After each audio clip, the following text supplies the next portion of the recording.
La vraie raison, je pense, pour laquelle on veut pas ralentir, c'est qu'on veut pas ressentir, on veut pas trop se rencontrer parce que ça nous intimide. Et peut-être que si je me rencontrais, il faudrait que je change. Peut-être que je réaliserais que ma vie a pas d'allure. Je suis tellement occupé et préoccupé à des choses qui importent peu, qu'il me reste plus de temps pour ce qui importe vraiment. L'air qui rentre à travers nos poumons est notre nourriture numéro un pour tout notre organisme, toute notre physiologie et notre conscience pour exister. Qu'on expire, qu'on laisse tout aller, je me vide complètement pour m'ouvrir à être rempli. Je pense qu'on va respirer comme 21 000 respirations par jour. Fait qu'imaginez, on a 21 000 opportunités à tous les jours d'être rempli par quelque chose de nouveau. On souffre pas de ce que les autres sont, on souffre pas de ce qui est, on souffre de notre résistance.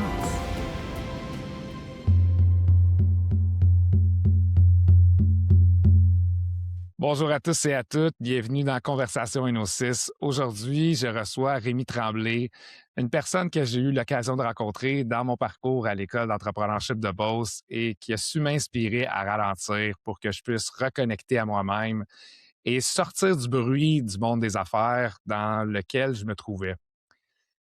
Rémi a fondé la Maison des leaders dans le début des années 2000, un espace de ralentissement, de réflexion et d'échange pour les leaders et leurs équipes. Il est co-auteur de plusieurs livres sur le leadership et la conscience de soi. Sa dernière collaboration fut avec Marc-Josée Legris, accompagnante en fin de vie, sur ce dernier livre qui s'intitule « Osons parler de la fin de vie ». Rémi, c'est un privilège de te recevoir aujourd'hui. Merci d'avoir accepté d'être ici pour co-créer avec moi. Ben écoute, qu'est-ce que je ferais pas pour un moment avec toi? Alors pour moi, c'est déjà un cadeau.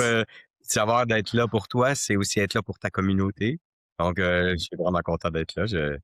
Déjà, juste le petit moment, la méditation que tu m'as permis de vivre juste avant d'entrer en onde avec ta communauté, c'est un beau cadeau. Fait que je suis déjà, moi, rassasié. C'est le fun d'être déjà rassasié quand on rentre en co-création. Hein. J'aime ce que tu nous partages tout de suite d'entrée de jeu. Je remarque qu'il y a tellement de gens qui veulent contribuer, mais d'un espace de manque et non d'un espace rempli, Mmh. où ils sont connectés sur l'abondance qui vit en eux, mais plus sur des peurs, des besoins de reconnaissance, des besoins de validation, qui on s'est fait enseigner ça, en fait, Ouais. depuis le début de notre parcours académique. On s'est fait enseigner on doit avoir des bonnes notes pour être reconnu, on doit avoir une intelligence pour avoir de la valeur, quand c'est une des plus grandes faussetés. On n'a pas besoin de rien de ça pour avoir de la valeur. Ben, tu sais, je sais pas si t'avais rencontré avec nous, là, notre fameux mystique, le Père Yves, qui est à Saint-Jean-de-Matane. Je ne l'ai jamais rencontré, mais tu en as tellement parlé que c'est comme si je l'avais rencontré. Écoutez, on a fait un balado avec lui. Et lui, ce qu'il nous dit, dans le fond, effectivement, il dit, lui, il est en maudit après son église, en disant, ils nous ont raconté qu'il fallait en faire vraiment beaucoup pour mériter son existence. Et Mmh. que c'est une hérésie, que pour lui, c'est clair qu'on est aimé inconditionnellement. On est aimé tel quel. Il y a rien à faire. Et c'est tellement bon tout d'un coup de sentir qu'on est aimé inconditionnellement, qu'on a le goût d'aimer à notre tour, puis de faire vivre à l'autre ça. Souvent les gens vont me dire: «Mais Rémi, pour pouvoir on te sent tellement aimant, on se sent aimé de toi, ça doit être parce que tu as réussi à t'aimer», tu sais? Puis je suis plus sûr de ça qu'il faut s'aimer pour aimer. En tout cas, moi, ça part pas de là, puis on a un de nos fils qui a des soucis de toxicomanie depuis des années, qui vit avec des personnes qui sont très blessées, qui s'aiment très peu et j'ai été témoin de gens blessés capables de gestes d'amour inconditionnel bouleversants. Alors, est-ce que c'est vraiment de là? Puis aujourd'hui, je dirais, moi, que c'est de faire l'expérience de me sentir aimé inconditionnellement. Mmh. Tellement bon que j'ai le goût de faire vivre ça à l'autre. Fait que ça part plus de me sentir aimé que de m'aimer moi-même. Et le père Yves rajoute qu'effectivement, ce que tu viens de dire est plein de sagesse. Malheureusement, nos actions partent souvent d'un manque. On va aider, on va faire tout ça, mais dans le fond, parce qu'on manque d'amour, on manque de reconnaissance, ça Ouais. part d'un manque et il dit, quand abandonnes ce que tu as fait dans les dernières années beaucoup. Je t'ai observé, Jean-François, t'abandonner à la nature, à la vie, ben, tout d'un coup, on se sent plus rassasié et il dit: «On agit par débordement». Ah! Exactement. Alors moi, déjà, tu m'as amené à me sentir rassasié, fait que là, on va j'ai l'impression que ça va être plus, par débordement qu'on va avoir une conversation ensemble que par manque. Ouais, c'est une de mes pratiques, depuis des années de pratiquer à me remplir pour donner d'un espace de plénitude et non d'un espace de rareté, de manque, où ce que j'ai besoin de me faire rassasier par les Ouais, autres. En fait, ce qui change énormément ma posture tellement. si je suis dans cet état. Ouais. On n'a pas moins Je l'ai été d'attente envers longtemps. les autres, hein? Oh! On les Exactement, libère de nous. exactement, les attentes diminuent. On les libère de nos manques. Ouais, ouais.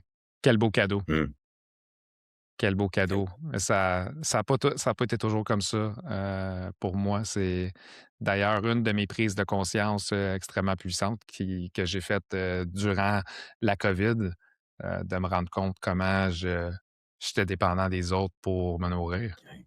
Puis en même temps, on s'appelle un homo sapiens, puis un homo sapiens, ça vit en communauté, ça vit dans sa relation avec les autres, avec la nature, donc on a besoin de se sentir relié, donc c'est mais à travers le COVID, en tout cas avec les leaders de la maison, j'étais en Zoom avec eux tous les matins, là, pour traverser ça.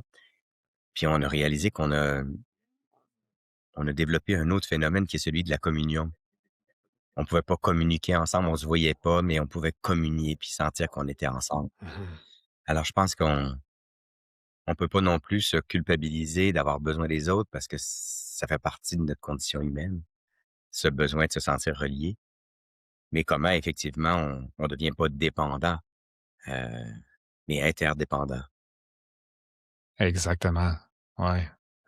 C'est intéressant, ce que tu mentionnes, l'interdépendance. C'est tout un défi d'être interdépendant parce que ça signifie que je dois me responsabiliser pour ce qui vit à l'intérieur de moi. Mmh, Je dois me responsabiliser pour mes peines, pour mes souffrances et trouver à l'intérieur de moi ou trouver de l'aide, à l'extérieur de moi pour m'aider à, rentrer et m'accueillir. Et souvent, s'accueillir, ça passe par l'aide de quelqu'un qui, est simplement là en présence mmh, pour permettre, un accueil profond à soi. mmh. Comme tu l'es, pour nous. Quand on te croise, tu l'es pour nous, mais je suis content de savoir que maintenant tu l'es aussi pour toi. Et Mmh. Ouais, et quand on parle d'interdépendance, pour pouvoir faire ça, il faut avoir quitté cette illusion qu'on est séparés. Parce que tant que je exact. vois des gens comme toi qui veulent tellement aider les autres, prendre soin de soi, ça fait pas de sens. On veut toujours prendre soin des autres.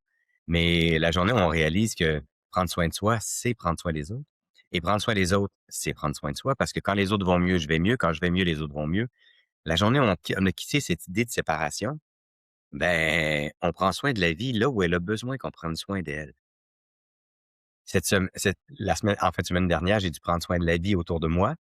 Ben là, j'ai senti, un appel de la nature pour prendre soin de la vie aussi qui circule en moi pour alors c'est prendre soin de la vie, c'est pas tellement moi puis l'autre, ça c'est ça fait du bien de quitter cette illusion qu'on est séparés.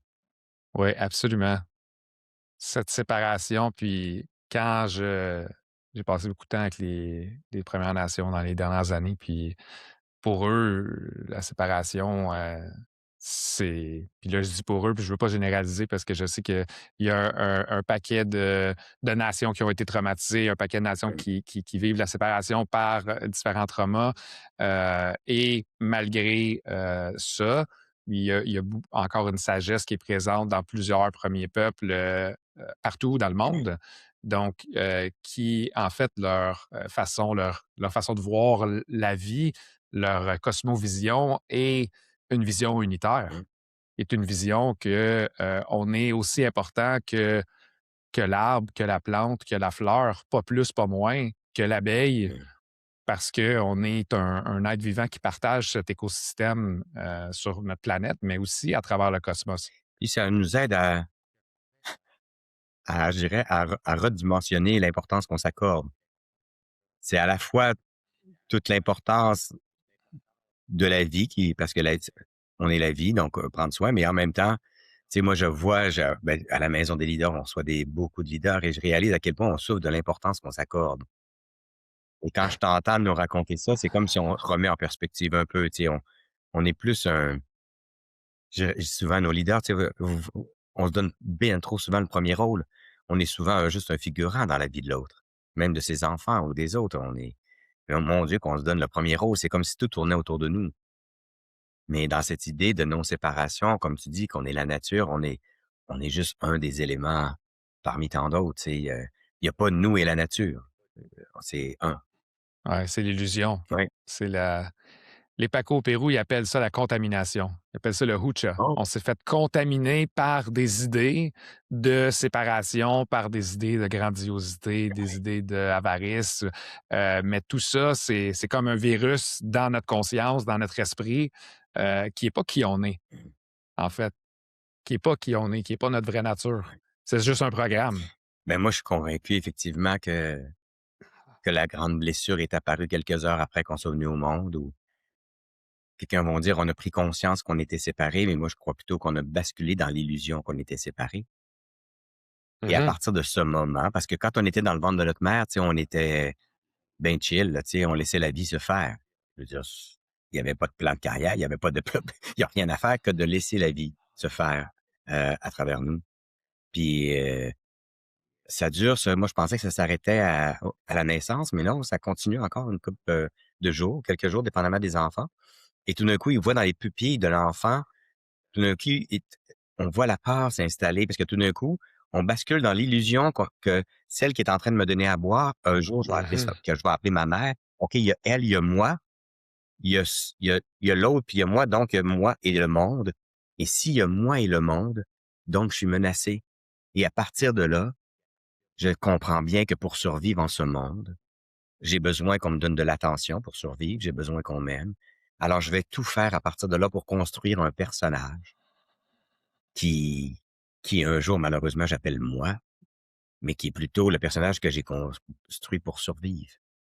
Et et comme c'est une illusion, ben, on peut rêver un jour quitter cette illusion et revenir dans la vie. Mais toute cette partie-là, tu sais, on parlait tantôt de nos pas d'allure qu'on avait quand on était dans le monde des organisations à une époque. Ben, moi, me suis juste pardonné d'avoir été si peu conscient, si peu tellement dans la survie. Parce qu'à ce moment-là de ma vie, j'ai basculé dans la survie.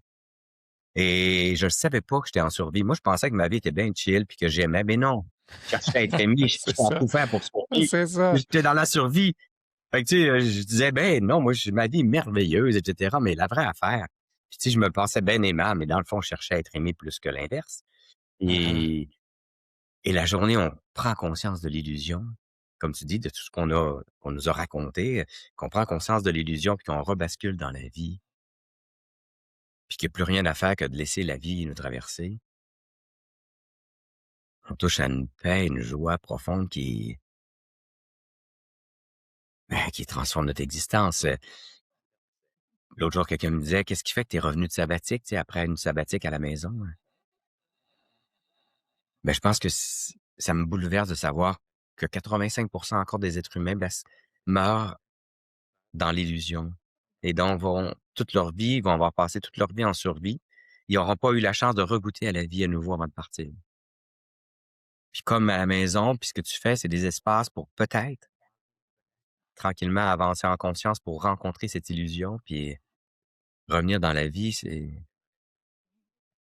je pense que même si on avait la chance, quelqu'un qui a passé toute sa vie en survie, s'il avait la chance, ne serait-ce que de regoûter à la vie 1 heure avant de mourir, tout le reste de sa vie vaudrait la peine d'avoir été vécu. Ça me touche beaucoup ce que tu dis, Rémi, parce que quand mon père est décédé en 2017, très subitement, en 8 jours de temps, il est parti.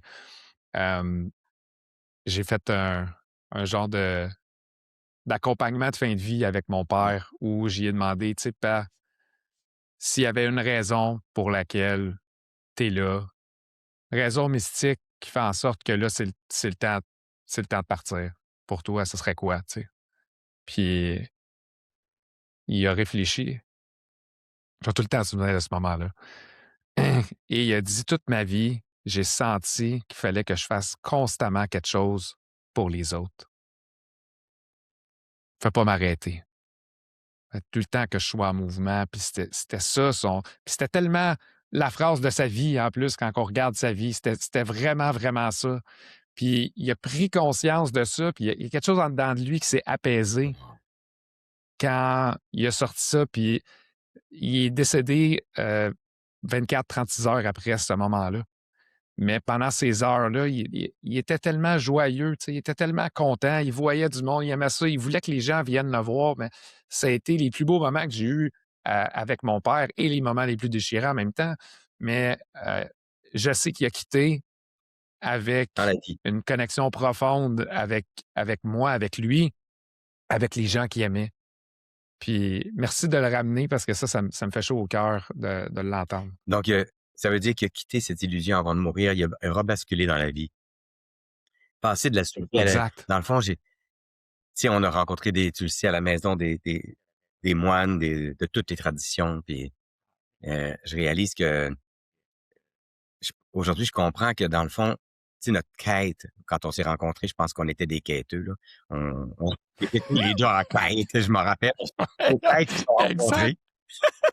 Oui, c'est On était ça. en quête existentielle, en quête d'absolu, puis je pense aujourd'hui que c'est à ce moment précis, quelques heures après la naissance, notre quête, dans le fond, elle s'installe là, dans ce désir qu'on a, parce qu'on a une mémoire d'avoir été dans la vie, point, rien à faire. Et on Mmh. rêve à partir de Absolument. là. Et quand je comprends toutes les traditions religieuses, tous les chemins qu'ils nous offrent là, tu sais, faire un avec Dieu, l'interdépendance des bouddhistes, dans le fond, ce sont des chemins pour en arriver à rebasculer dans la vie puis réaliser qu'on n'est pas séparés. Et et le chemin de liberté, c'est celui-là, puis et c'est là parce que quand on est en survie, on n'est jamais rassasié. C'est jamais assez parce qu'on l'autre jour, Diane Bérard, que tu connais, mon amie Diane, avec qui on a écrit la plupart des livres, c'est une grande journaliste économique et c'était tellement beau. À la rencontre régionale, la dernière fois, elle a dit, elle nous a posé une question: «Êtes-vous rassasiés?» Et parce qu'elle dit: «C'est pas possible de se tourner vers le bien commun, c'est pas possible d'inventer un nouveau monde, tant qu'on n'est pas un minimum rassasié.» Mmh. Et moi, ce qui m'est venu après, à ma gang, j'ai dit: «Ben, ça veut dire que si la réponse c'est non, si je me sens pas rassasié un minimum, parce qu'on n'est jamais complètement rassasié, parce que moi, je suis jamais rassasié de toi, de la nature, des gens que j'aime, de la vie, donc on n'est jamais complètement rassasié. Mais si on n'est pas un minimum rassasié, ça veut dire que ce dont on se nourrit depuis des années ne nous rassasie pas. Sinon, on serait rassasié. Donc la grande question qu'on peut se poser ensemble, c'est: ah OK, mais qu'est-ce qui ferait? De quoi je pourrais me nourrir qui ferait que je me sentirais enfin rassasié? Et quand je t'écoutais avant notre entrevue, je sens que ce dont tu te nourris plus maintenant te rassasie davantage. Absolument. Ouais, puis pour moi, ça passe par la connexion avec la nature. Mmh. Ça passe par la connexion avec, les étoiles, avec le soleil, avec la lune, de revenir au cycle naturel. Parce que quand tu y penses, on vit sur un calendrier grégorien qui a été créé par une personne, un être humain, dans un but de perception d'impôt, où on a changé des mois, où on s'est arrimé à une ligne du temps qui n'est pas le temps naturel, qui est un temps artificiel Wow. inventé dans un but de contrôle. Et on vit à tous les jours sur cette ligne du temps-là avec des mois inégaux, avec une montre qui nous dit quelle heure qui est, puis à quelle heure qu'il faut faire les choses. Puis on donne tellement d'importance à notre calendrier puis à l'horloge qu'on oublie de se donner l'importance à nos rythmes intérieurs. Et nos rythmes intérieurs, c'est quoi? C'est les rythmes Naturel. des dans la nature. C'est les cycles lunaires de 28 jours. Il y a 13 cycles lunaires de 28 jours dans une année. Donc, on pourrait parfaitement être sur un calendrier naturel de 13 cycles de 28 jours, beaucoup plus facile à se rappeler, beaucoup plus facile à comprendre je suis où énergétiquement parce que la Lune affecte mes hormones, affecte les marées, affecte ma santé physique, affecte toute vie sur notre planète. Mmh. Donc, je pourrais plus facilement m'arrimer à Ah, ça, je me sens fatigué aujourd'hui, j'ai un petit peu de douleur. Ah oui, on est à telle place dans le cycle. C'est normal, il y a moins d'énergie disponible. Mmh. Je vais me donner un petit break. Wow. Je vais me reposer aujourd'hui, je vais en faire moins.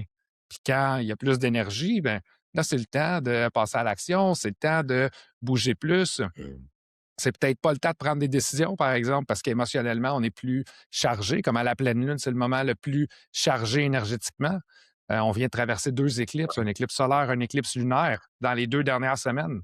C'est hyper difficile énergétiquement sur le corps physique Mmh. des périodes d'éclipse parce que tout est amplifié Ah, au niveau émotionnel. wow.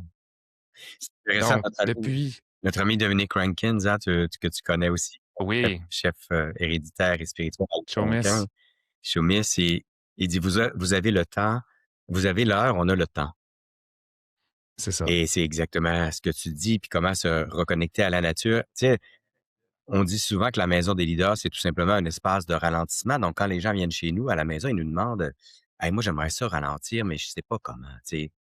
Et puis, la vraie réponse, la vraie question pour moi, c'est pas tellement comment, c'est qu'est-ce qui fait que c'est si important puis j'y arrive pas. Mhm. Et une première réponse qu'ils vont donner, c'est, mais la vie va tellement vite. Et dans ce temps-là, là, je leur demande de mettre leur manteau, on va dehors. Puis je leur dis, on va contempler la nature, puis on va attendre que les bourgeons sortent. Ils trouvent que la vie, elle va pas vite en petit. Et je veux qu'ils fassent cette expérience de ce temps pour arrêter de dire, de se justifier que la vie va vite. La vie, elle va pas Ouais. vite, elle est pas pressée. La nature va lentement. Et peut-être que comme on est la nature puis on est la vie, peut-être que c'est notre rythme naturel. Fait qu'arrêter de se raconter qu'on va vite, que la vie va vite. Non, c'est moi qui va vite dedans. Alors, si je reconnectais à ce rythme de la nature dont tu parles. Fait que puis la deuxième raison, je pense, pour qu'on découvre au fil des années qui fait qu'on veut pas ralentir, ben, tu sais, moi, quand je me mets à ralentir, comme tout à l'heure en méditation avec toi, ben, je me mets à ressentir peut-être. Puis je veux pas t'en ressentir. À me Mhm. rencontrer. Alors la vraie raison, je pense, pour laquelle on veut pas ralentir, c'est qu'on veut pas ressentir, on veut pas trop se rencontrer parce que ça nous intimide, parce que et peut-être que si je me rencontrais, il faudrait que je change. Peut-être que je réaliserais que ma vie a pas d'allure, que je suis à côté de mes baskets. Puis je veux surtout pas rencontrer ça. Je veux peut-être pas rencontrer non plus toute ma lumière, parce que si jamais je rencontre Mhm. un don que je possède, que j'ai pas utilisé jusqu'ici, ça veut-tu dire que je vais devoir quitter le reste pour me mettre au service de ce don-là puis l'offrir aux autres? Alors, alors je continue sur le pilote automatique à me raconter la vie va vite. Absolument. C'est intéressant ce que tu partages, parce que dans notre programme Propulse ton leadership, depuis des années, on a accumulé des résultats de sondages qu'on a fait avec des leaders de tous les niveaux de direction, allant de la haute direction à premier niveau de management. Et qu'est-ce qui ressort comme les excuses les plus grandes pour ne pas se prioriser et ne pas prendre du temps pour ralentir?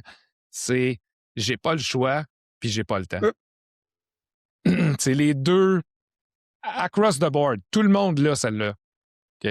J'ai pas le choix, puis j'ai pas le temps. C'est les deux excuses les plus grandes. Donc, c'est cette contamination, cette illusion de ouais, séparation. J'ai pas le choix, j'ai pas le temps, je dois continuer. Puis la deuxième chose, c'est qu'on n'a pas appris à mmh, ressentir. On s'est pas fait enseigner à l'école, dans aucun parcours académique, à activer notre cerveau droit pour ressentir nos émotions et les faire circuler à l'intérieur de nous, faire circuler l'énergie. On n'a pas appris à faire ça, donc on n'est pas compétent. C'est une ouais. compétence de ressentir. Donc, quand c'est le temps de ressentir, ben là, je veux pas aller là.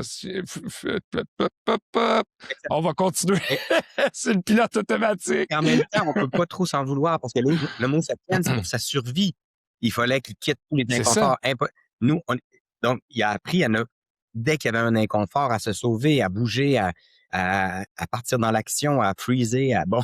euh, alors, nous, mais on n'est plus menacé. Moi, la dernière fois qu'un dinosaure a voulu m'attraper, ça fait quand même un bout, là. Alors, je peux-tu me dire que je suis pas menacé, et que tout d'un coup, je peux-tu rester là avec l'inconfort? Et je découvre au fil des années qu'il n'y a pas de rencontre avec soi, il n'y a pas de possibilité de venir au monde à soi-même ou à la vie, euh, si je suis pas capable de rester là avec l'inconfort. Mais c'est sûr que j'ai peur de rester là avec l'inconfort parce que je doute, comme je l'ai pas appris, comme tu dis, je doute que mon vase intérieur soit assez vaste pour contenir. Et c'est quand je reste un peu, puis encore un peu plus longtemps avec l'inconfort que je découvre que mon vase intérieur, il est beaucoup plus vaste que je pensais, Ouais. beaucoup plus capable d'accueillir à peu près tous les inconforts. Et ça donne confiance, en soi. Puis quand tu disais sur le prétexte du temps tantôt, moi, il y a une de mes amies qui m'a shaké en me disant un jour, «Rémi, t'arrêtes pas de dire: "Je manque de temps, j'ai pas de temps"». Il y a plusieurs années, tu sais. Fait que je me suis dit: «Là, faut que tu ailles méditer là-dessus», tu sais. Puis, j'ai trouvé ça a été difficile, la réponse, ça a été dur. Parce que la vraie réponse, si j'avais été honnête, ça aurait été et plus conscient, ça aurait pas été de dire: «Je manque de temps, j'ai pas de temps», c'est: «Je suis tellement occupé et préoccupé à des choses qui importent peu, qu'il me reste plus de temps pour ce qui importe vraiment». Ça Mhm. aurait été la vraie réponse honnête et lucide et consciente.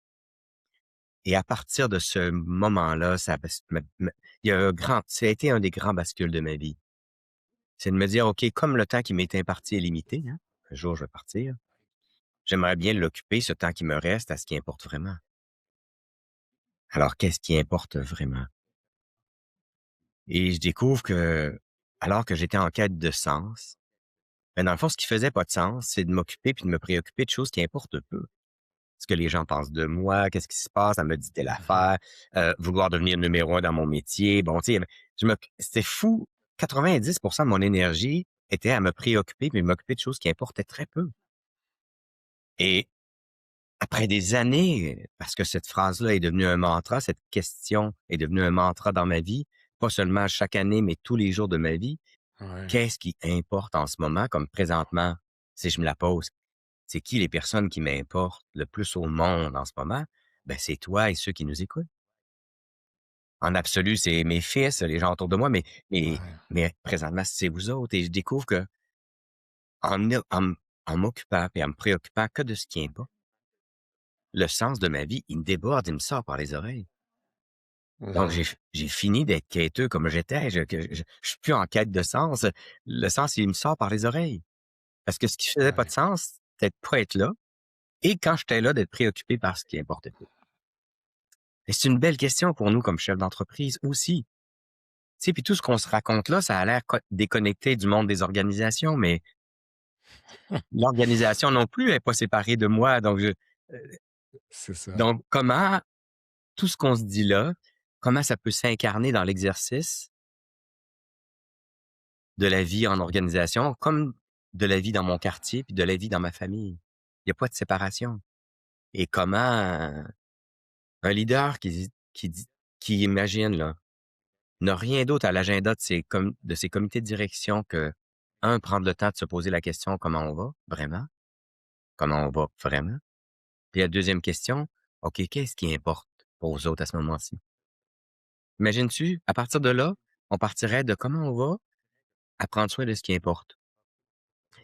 À quelques reprises, j'ai eu la chance d'accompagner des comités de direction qui ont basculé dans ces questions et ils sont passés par tout le monde qui haïssait les comités de direction à: «On peut-tu en avoir plus souvent?»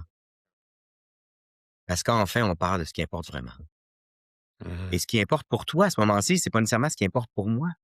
Puis trop longtemps, les patrons, on a voulu que le monde comprenne: «OK, ça, c'est ce qui importe pour moi, puis pour l'entreprise, je voudrais que vous compreniez que c'est ça qui importe». Mais à partir de là, on part à la découverte de ce qui importe à l'autre. Puis moi, là, j'ai la chance d'avoir une équipe merveilleuse avec qui je travaille.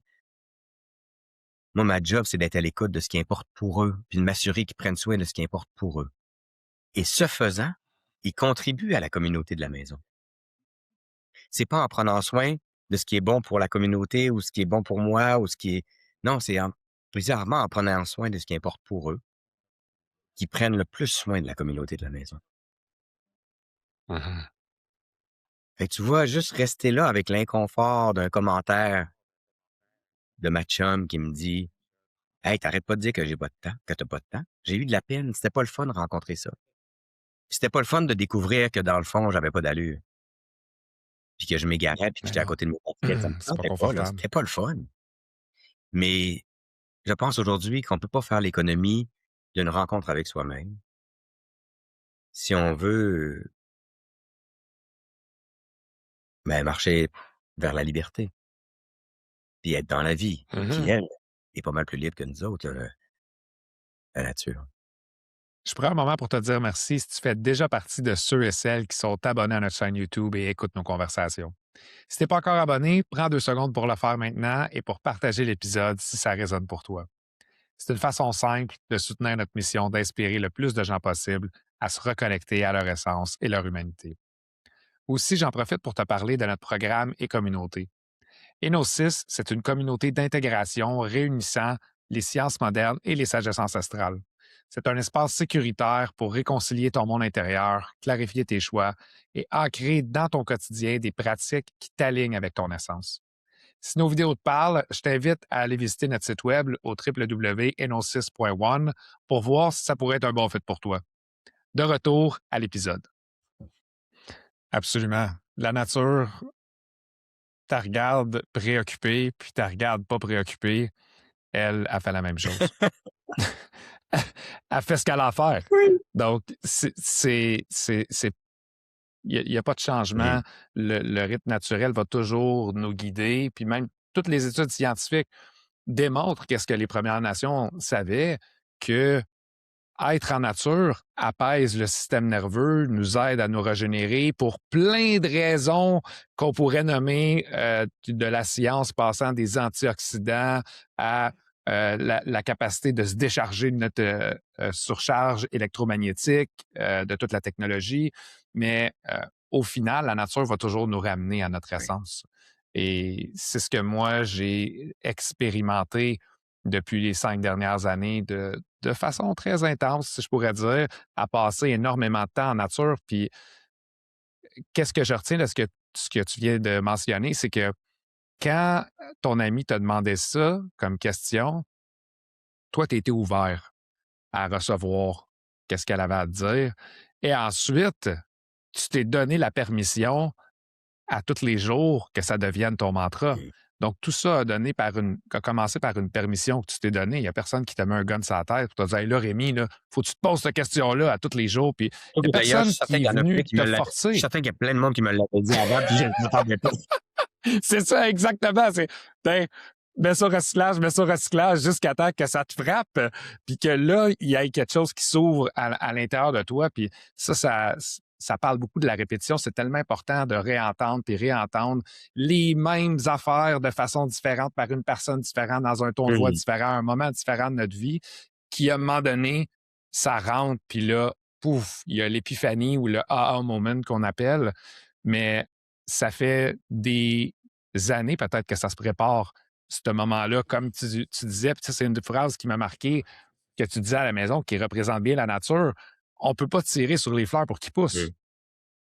Mmh. Donc, la graine va germer, la tige va sortir, puis on ne peut pas tirer ses pétales pour que la fleur ouvre. Il faut laisser le temps à la fleur d'ouvrir, puis à ce moment-là, toi, tu as ouvert, puis là, tu t'es dit, OK, là, c'est assez. Mmh. Là, je passe à une autre version de Rémi. Ouais. Là, je vais plus profondément à l'intérieur pour investiguer qu'est-ce que je vais découvrir à l'intérieur de moi. Mmh.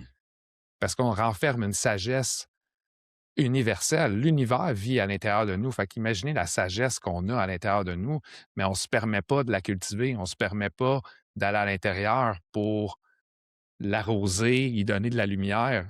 Donc, ben, on reste dans l'illusion, on reste dans la séparation parce que il y a rien d'autre qui existe. Et comme tu dis, on se prive de l'intelligence à laquelle on est connecté, parce que si on est interrelié, Exact. si on est un, ça veut dire qu'on a accès à toute cette intelligence, puis j'ai aimé que tu rajoutes tantôt quand tu as parlé des recherches sur la nature, bien sûr, ça nous aide peut-être à ouvrir une brèche, mais tu as quand même ajouté: j'en fais l'expérience et j'en ai fait l'expérience». Puis on se parlait juste avant, hein, d'ouvrir le Zoom avec la gang. Hem, on on on on peut pas faire l'économie de faire l'expérience des choses. Je me rappelle, j'avais beaucoup aimé, je parlais tantôt de notre ami le père Yves, tu sais, que dans une des rencontres, quelqu'un lui pose la question, «Ah, vous croyez en Dieu encore, vous?» tu sais? Puis là, il se met à rire, puis à rire. Il dit: «Ben, ça fait longtemps que je crois pas en grand-chose, que je crois plus en grand-chose. Je peux juste vous parler de l'expérience que je fais de Dieu dans ma vie». Et là, à partir de ce moment, on peut plus dire on est d'accord, pas d'accord. Il parle de l'expérience qu'il fait Mhm. de quelque chose. Alors, quand on fait l'expérience de la nature, on n'est plus dans je suis d'accord, pas d'accord. On fait l'expérience de ce qui se passe dans nos cellules.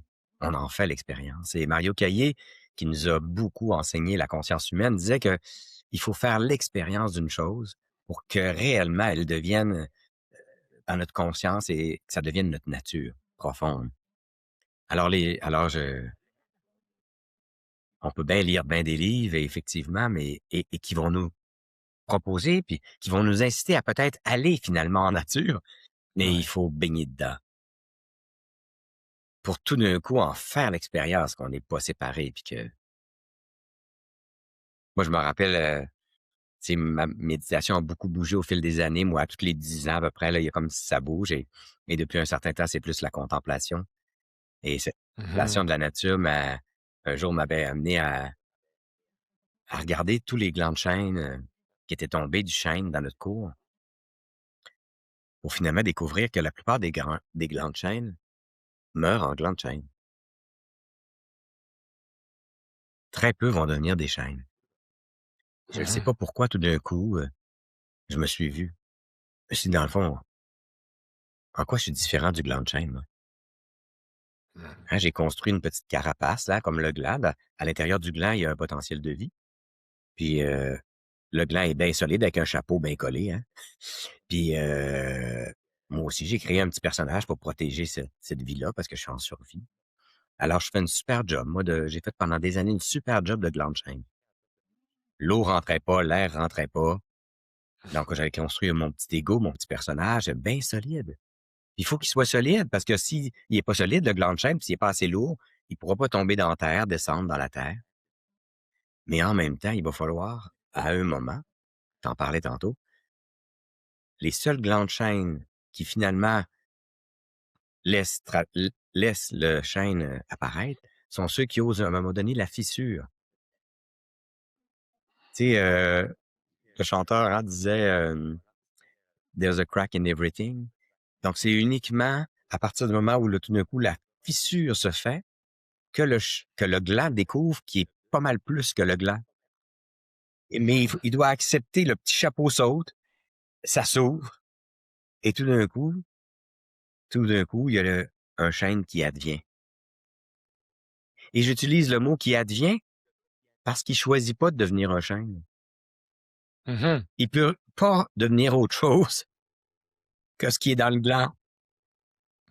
C'est ça. Et nous, on nous a C'est sa raconté qu'on pouvait nature. devenir plein d'affaires. Tu sais, tu peux devenir tout ce que tu veux, quand tu veux, comment tu veux, mais et si on se et si tout d'un coup, après avoir osé la fissure, on prenait on se tassait du chemin puis on se laissait advenir. C'est tellement reposant. Mhm. Mais c'est en contemplant la nature qu'on réalise qu'on est la nature, qu'on n'est pas séparé d'elle. Je suis en rien différent du gland de chêne. Fait que je peux mourir en gland de chêne ou je peux me tasser assez du chemin pour que ce qui doit advenir advienne. Ouais, exact.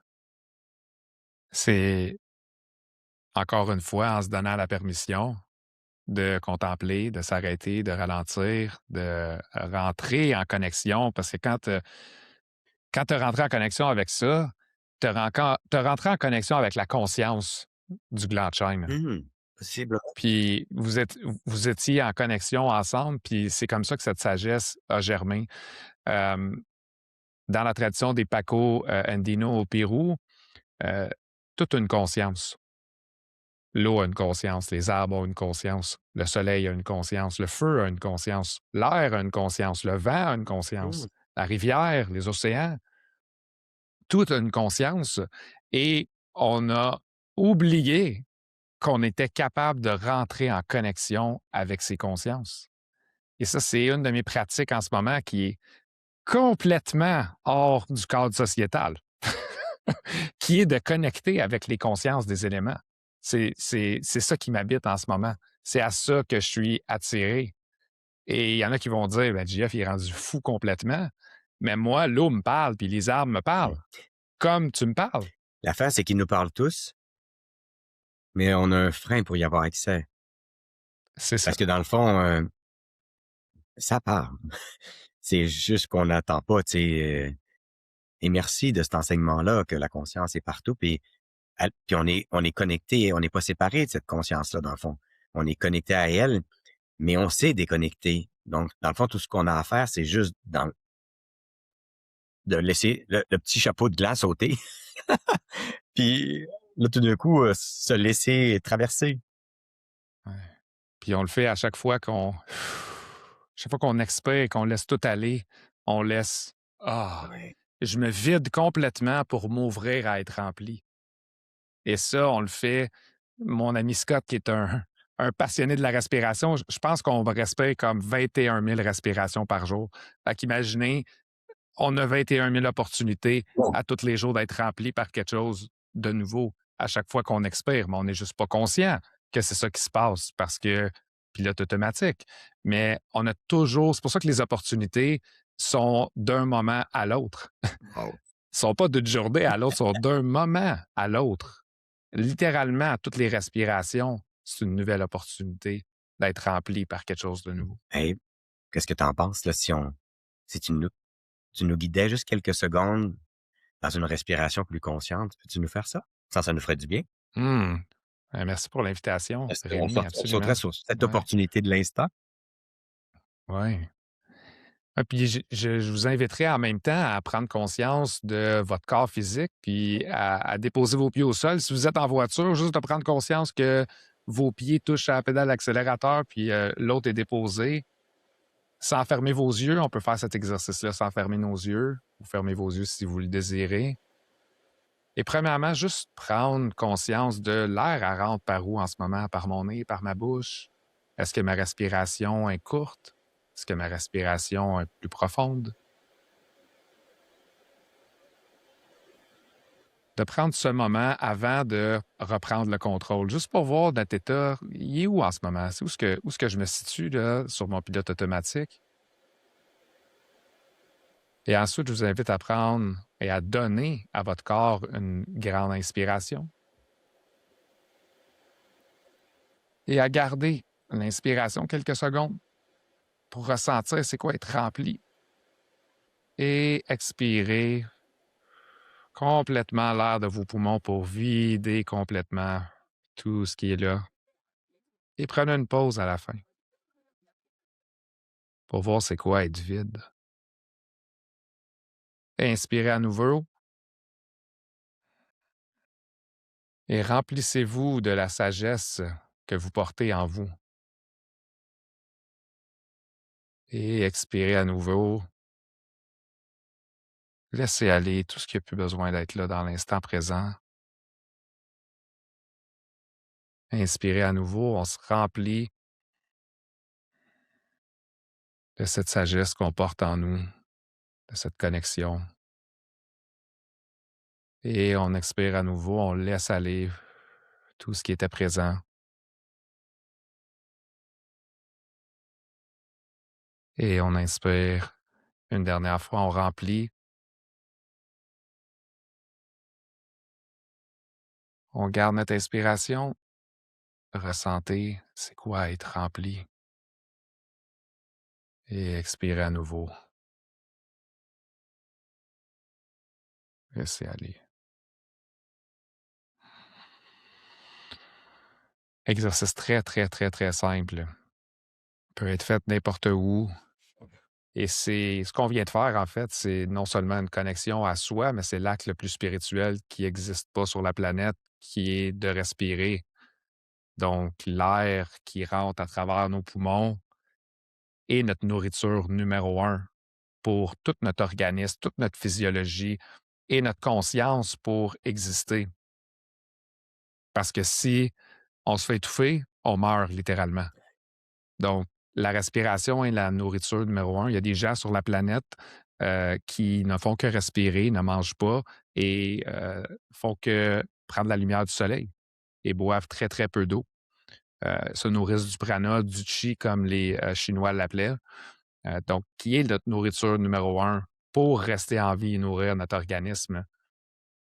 Donc, c'est aussi une façon de faire de l'alchimie interne à l'intérieur de nous, de laisser aller nos tensions, de laisser aller nos préoccupations, l'anxiété, la frustration, l'irritation, peu importe, et d'inspirer, par exemple, le calme, l'ouverture, la curiosité, la bienveillance envers nous-mêmes, la compassion, et de faire cet exercice-là. On expire qu'est-ce qu'on veut laisser aller, on inspire les vertus de qui on est réellement.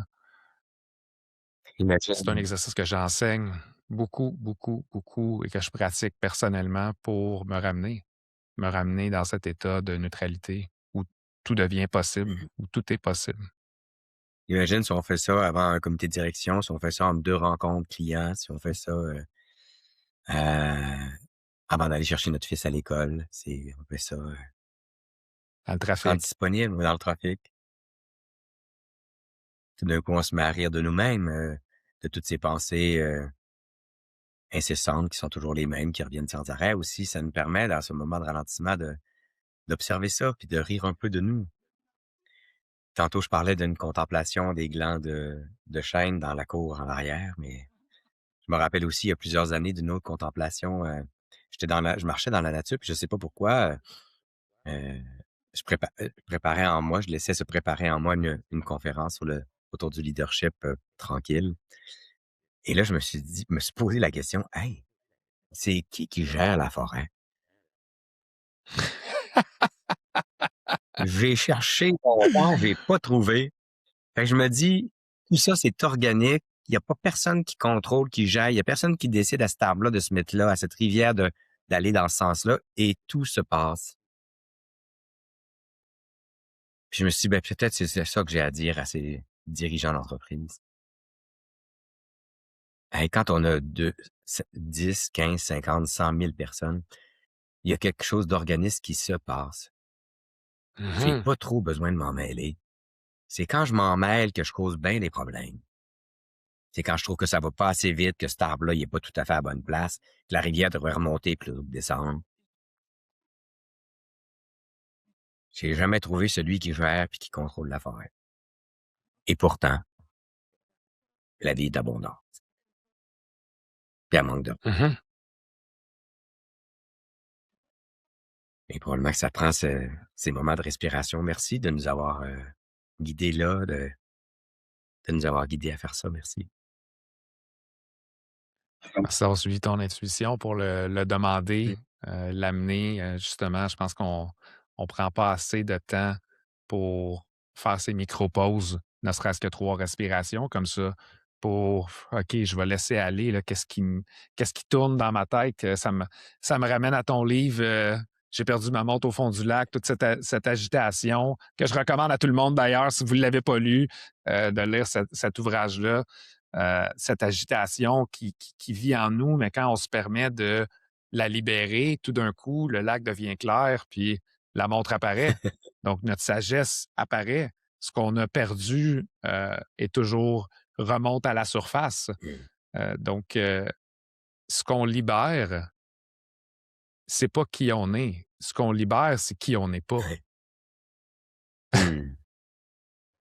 Donc, la conscience, l'éveil de conscience, c'est pas un processus d'addition, c'est un processus de Et soustraction. de dépouillement. C'est de dépouillement, exactement comme tu dis. Ben, le gland de chêne, il faut qu'il se dépouille de, de son armure, de son chapeau pour que la vie apparaisse. Donc, on n'est pas différent. Il faut juste se dépouiller de ce. Et c'est drôle, là. J'ai poursuivi la réflexion d'ailleurs là-dessus sur le gland par la suite et je me suis dit, il y a des glands comment ça se fait qu'il y a des glands qui fissurent puis d'autres pas? Et je me suis dit, hey, ceux qui fissurent finalement, là, souvent sont ceux qui ont eu la chance qu'un chevreuil passe au-dessus. Puis que finalement, ben, il fait ses besoins Et c'est tellement acide que cette urine puis ces sels qui descendent dans la terre vont faire fissurer le glas. Et là, je me suis dit encore là, c'est quand même la marde dans mon jardin qui a fait que j'ai pu finalement... Ça a osé la fêlure. Toute la souffrance qu'on a rencontrée avec notre fils le plus vieux, ça m'a aidé à fissurer. Cette phrase de mon ami qui me dit Il me semble que tu n'as jamais de temps, tu es toujours pressé. Eh ben, je me rappelle, j'avais dit à ma grand-mère un jour, je revenais de l'école, puis moi, j'aimais pas tant l'école, tu sais.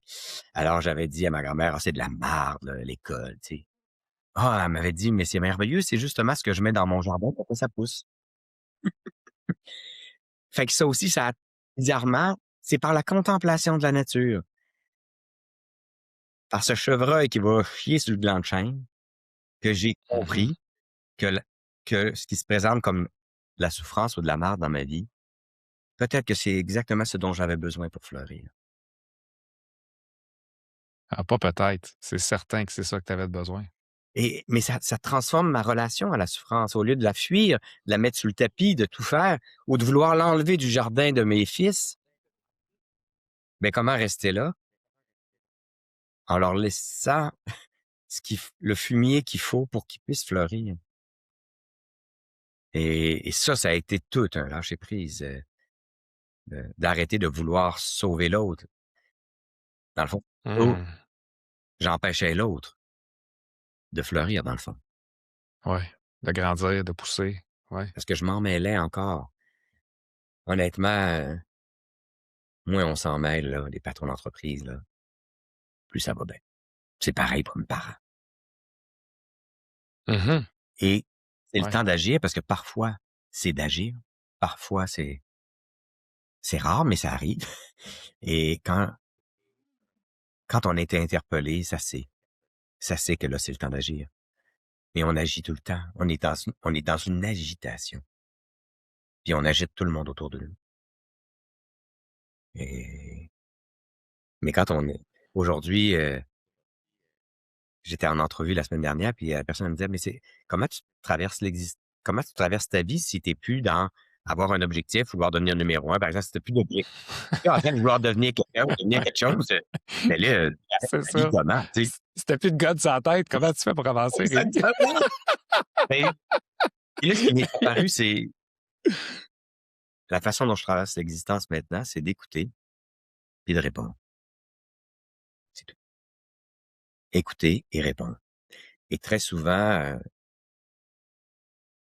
il y a rien à répondre ou répondre par un silence, par une non-action, par une respiration plus consciente, 2-3 respirations comme tu fais. Et parfois, ben oui, je vais répondre. Et quand la vie m'interpelle, ça c'est, je m'incline. Je dis souvent pour rire que quand la vie m'interpelle pas, je me sauve sur le bord de ma rivière. C'est là où je suis bien. Puis elle me retrouve.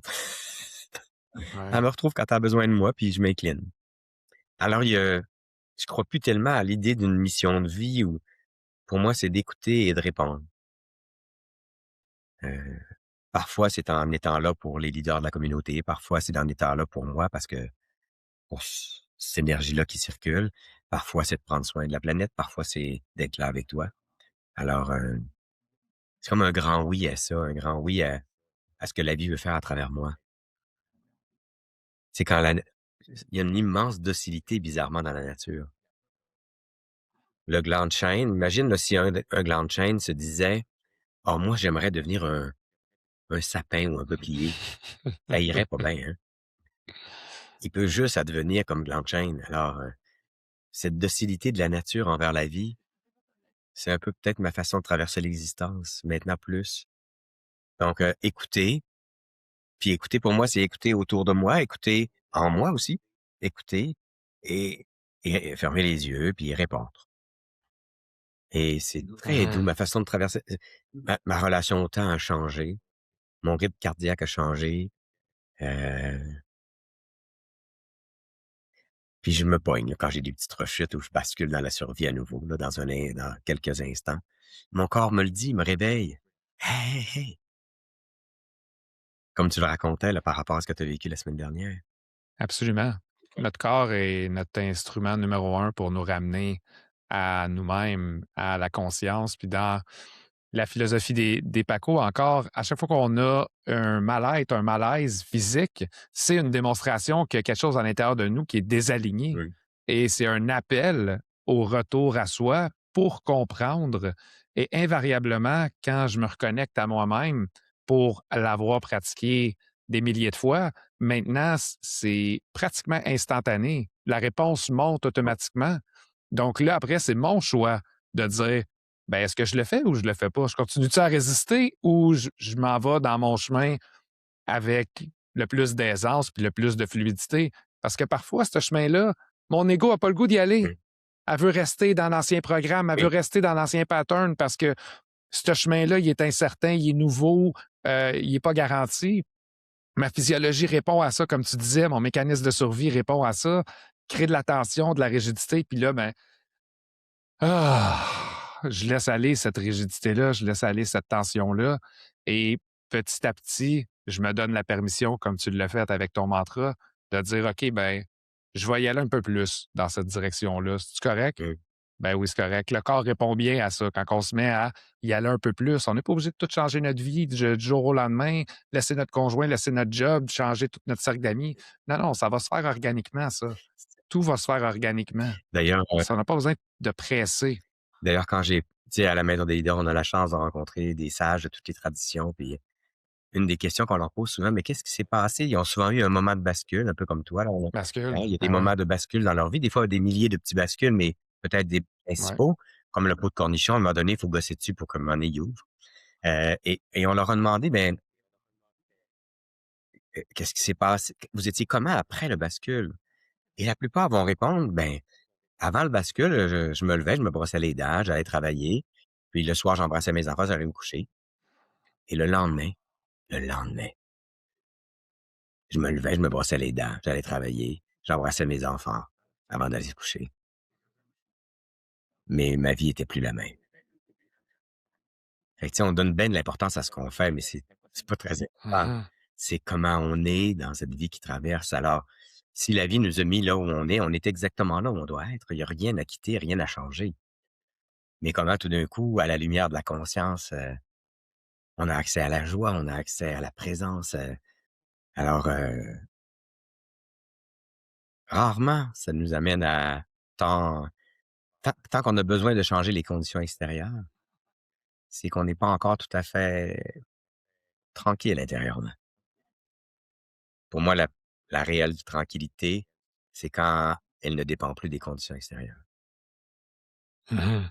Puis il y a des grands, tu sais, Absolument. pour moi, là, ceux qui nous écoutent, là, si vous voulez, être inspirés par, pour moi, la grande sage de l'histoire qui a pu nous montrer que la joie pouvait être indépendante des conditions extérieures, c'est Etty Hillesum, qui a jamais écrit d'ailleurs, dont on a écrit un livre à partir de ses lettres, qui s'appelle Une vie bouleversée, où elle nous parle de l'expérience de la joie profonde dans les camps de concentration. Mhm. Alors, je devrais être capable si je travaille chez Alcan ou chez Desjardins ou ou je devrais être capable, tu sais, ça devrait être pas pire, tu sais, je devrais être capable de connecter à la joie profonde, là, même si je suis dans le trafic du matin, là. Ouais.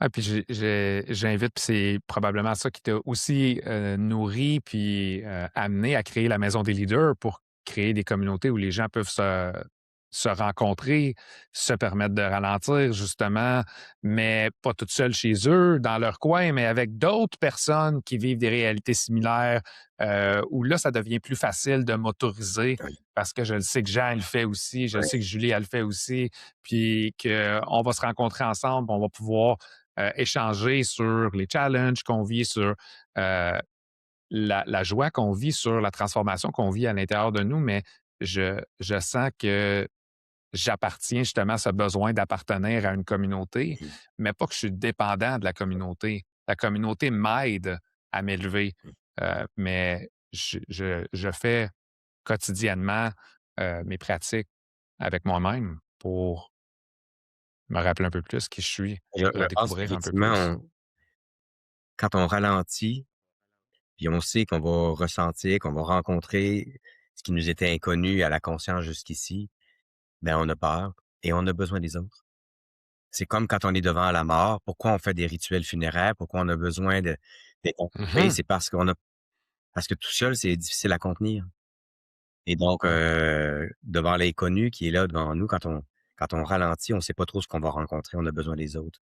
Et c'est presque révolutionnaire dans le monde d'aujourd'hui d'oser ralentir, de s'asseoir. C'est à la maison, on fait pas grand-chose, là, à part ralentir ensemble, déposer des questions existentielles, discuter ensemble, réfléchir, heu, mais on n'est pas tout seul. Tu as raison, ça c'est fondamental. Je sais pas pourquoi il m'apparaît de revenir un peu dans la conversation à quelque chose parce que quand tu as parlé de l'écoute que tu as de ton corps, puis que tu prenais des décisions à partir de là, comme je sais que dans ceux qui nous écoutent, il y a beaucoup de gestionnaires, je sais que tu accompagnes beaucoup de dirigeants et de leaders. Moi, ce que j'ai vu évoluer dans les 25 dernières années à la maison, c'est toute la question du processus de décision. Mhm. Hem, Au départ, je dirais que, je décidais, tu sais. Je décidais probablement pour les autres sans les autres. Et et après, il y a eu: «OK, comment je peux ne plus décider pour les autres sans eux et qu'on puisse, décider ensemble?» Et après, ça a été: «Et si on prenait le temps de discerner ensemble?» Donc ça prenait déjà plus de temps, s'écouter les uns les autres. Et aujourd'hui, je dirais que comment on laisse le discernement se faire? Qu'en étant si on est à l'écoute de nos marchés, de nos clients, de notre monde, de ce qui se passe en nous, de notre corps dont tu parlais tantôt, tout d'un coup, il nous apparaît l'absence de doute d'un geste à poser. Et mais ça demande toute une nouvelle façon de traverser l'existence. Ça demande une grande patience. À la maison, là, nous autres, dans l'équipe, on dit, on ne prend plus aucune décision dans le fond sans l'absence de doute. Puis c'est même pas des décisions qu'on prend. C'est des choix qui nous apparaissent devant lesquels on s'incline. Quand tu m'as invité, j'ai pas pris la décision de dire oui. J'ai senti que je pouvais pas dire, je pouvais pas dire oui. Et l'absence de doute, mon ami Jean-François m'appelle, je suis là, c'est tout. Il y a pas de questionnement, il y a pas je veux même pas savoir de quoi on va parler. Il me demande, je suis là. Et je découvre que comme on est comme on veut tellement vite décider parce qu'on est dans la survie, puis on va aller vite, puis on est dans la compétition, puis on veut pas que les plus gros mangent les petits, puis bon, et cetera. Ben, la plupart des décisions qu'on prend, des solutions qu'on trouve, deviennent les problèmes de demain. Mhm. Parce qu'on les a pris trop vite, parce qu'ils engendrent de nouveaux problèmes. La seule façon pour que les nouvelles solutions n'engendrent pas de nouveaux problèmes, il faut qu'elles viennent de la nature, il faut qu'elles viennent des lois naturelles. Mais ça prend le temps pour les entendre et à partir de là, ce qu'on met en place n'engendre plus de nouveaux problèmes. Tu sais, si moi, là, j'ai mal à une jambe, puis je vais prendre des anti-inflammatoires, je vais me mettre à avoir mal à l'estomac. Ouais. Donc finalement, Ça la va avoir un effet réflexion que je secondaire. trouve m'engendre un nouveau problème. Mais c'est sans arrêt. On est tellement dans l'action-réaction que Mhm. toutes les décisions qu'on prend trop rapidement, parce que nous autres, on en prend des décisions, je te jure on est rapide, on va vite. Mais toutes les décisions qu'on prend, soyons clairs, engendrent des nouveaux problèmes qu'on va devoir gérer demain. Alors, aussi bien prendre le temps en amont pour attendre l'absence de doute d'une solution tellement plus optimale pour le bien de l'ensemble, pour éviter d'engendrer des nouveaux problèmes qu'on devra gérer demain. Mais ça nous amène, là, après quelques années à traverser l'existence de cette façon, ça nous a amené à dire, l'autre jour à un consultant qu'on a rencontré, puis il nous a dit: «Ben, c'est quoi vos enjeux, dans l'entreprise? C'est quoi?» Là, on s'est regardés les uns les autres, puis, on cherchait. Et avant, je n'aurais nommé des dizaines, maintenant des enjeux, on n'en a pas tant, là, on en a pas. Parce que ça fait des années qu'on arrête d'engendrer des nouveaux problèmes. On a encore des rechutes, inquiétez-vous pas, ça nous arrive encore. Mais à chaque fois, On est des humains. c'est qu'on a voulu aller plus vite, puis on a voulu que de Exact. moi, je vais trouver la solution. Puis les gens vont être fiers de moi Mhm. parce que je l'ai trouvé, puis je les ai sauvés, imagine. Ben, comme Einstein a dit, on ne peut pas trouver une solution à un problème à partir du même état de conscience qu'il l'a créé. Ça, c'est la définition de la folie. Donc, mais c'est comme ça que la majorité des gens opèrent, des leaders en entreprise opèrent. La majorité de leur temps, c'est à partir de l'état de survie où on est à propos de tout sauf le gagnant-gagnant. Il y a toujours un gagnant-perdant et physiologiquement, c'est qu'on n'est pas connecté à notre cœur, on n'est pas connecté à notre corps, on est dans notre cerveau limbique en train de réagir souvent à nos traumas de l'enfance, à nos traumas intergénérationnels qui ne sont pas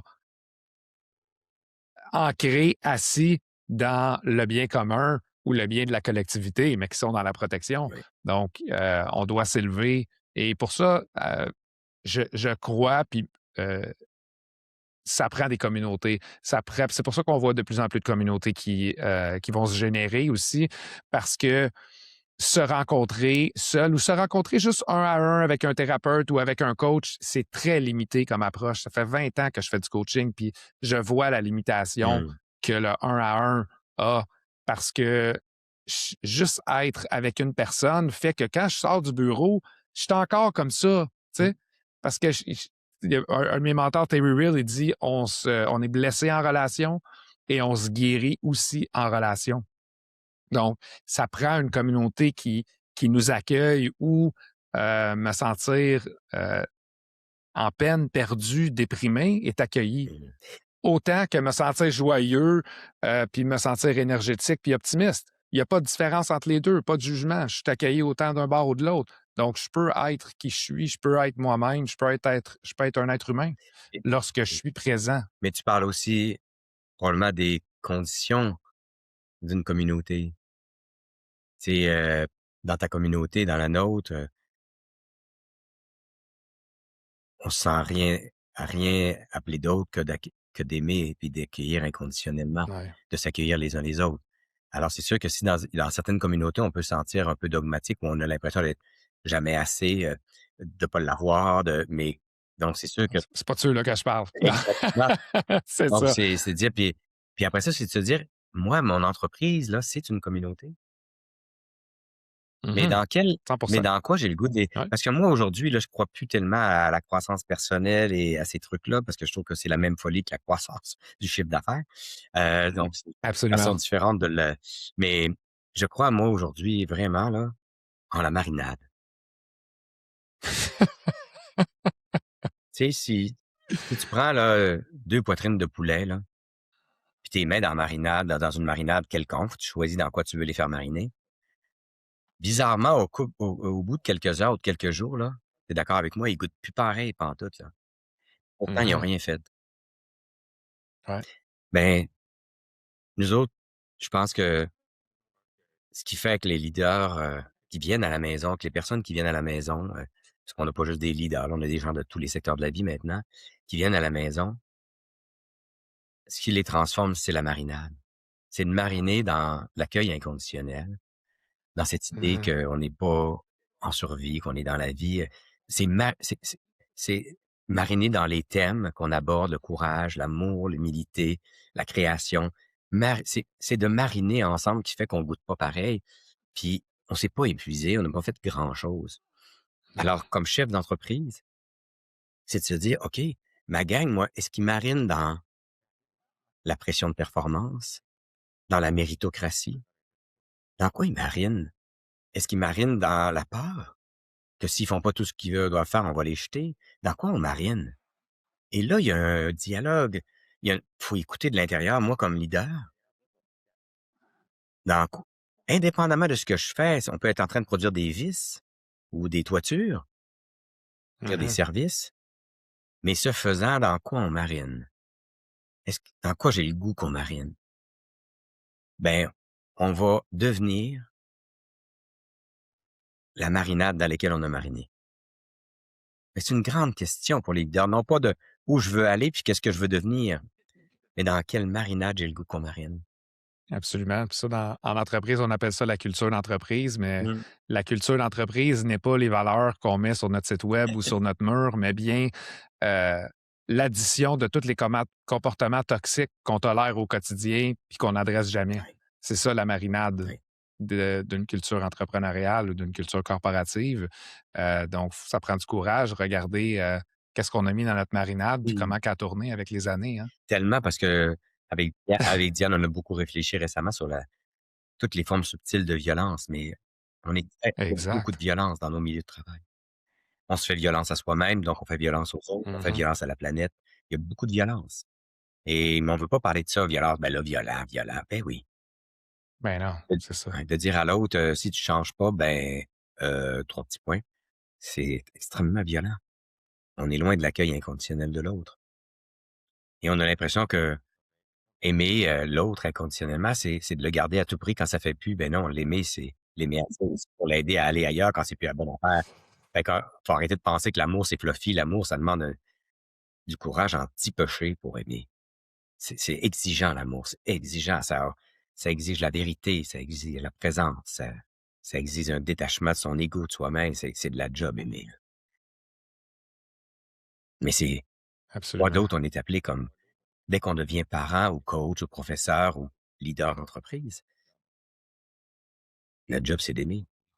Ouais, tenir cet espace où tout est, tout est permis dans notre façon d'être. Puis à partir de là, on peut commencer à se transformer à l'intérieur de nous, puis commencer à mettre notre être au service du faire Mmh, et non le faire service où ce que je suis constamment en train de faire des choses, mais je deviens un faire humain et non un être humain. mmh. Donc, ça va à l'encontre de ma vraie nature, Oui, puis ce que tu de amènes pour qui je moi suis réellement.